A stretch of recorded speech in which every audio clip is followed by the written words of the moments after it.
Hi everyone. In this video, I'm going to show you how to change startup programs on Mac.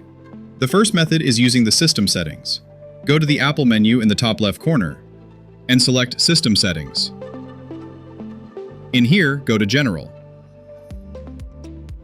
Then find Login Items and Extensions. Up here, you'll see a list of apps that open automatically when you log in. To remove an app, just select it, then click the minus button. To add an app, click the plus button. Navigate to your Applications folder. Select the app you want, then click Open.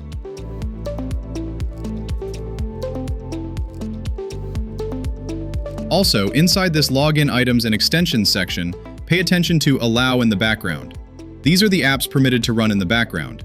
If you don't want an app running in the background, you can toggle it off.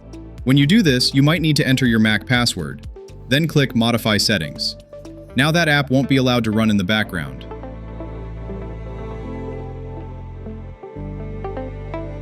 Method number 2.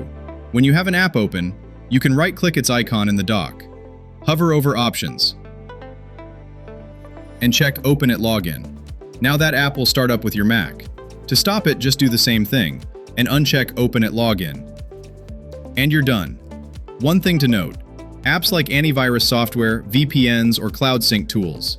These apps often automatically add themselves back to your login items. So check this list regularly to manage what's allowed to run and what isn't. This helps keep your Mac running faster. If you found this video helpful, please leave a like to support the channel. Thanks for watching, and see you in the next video.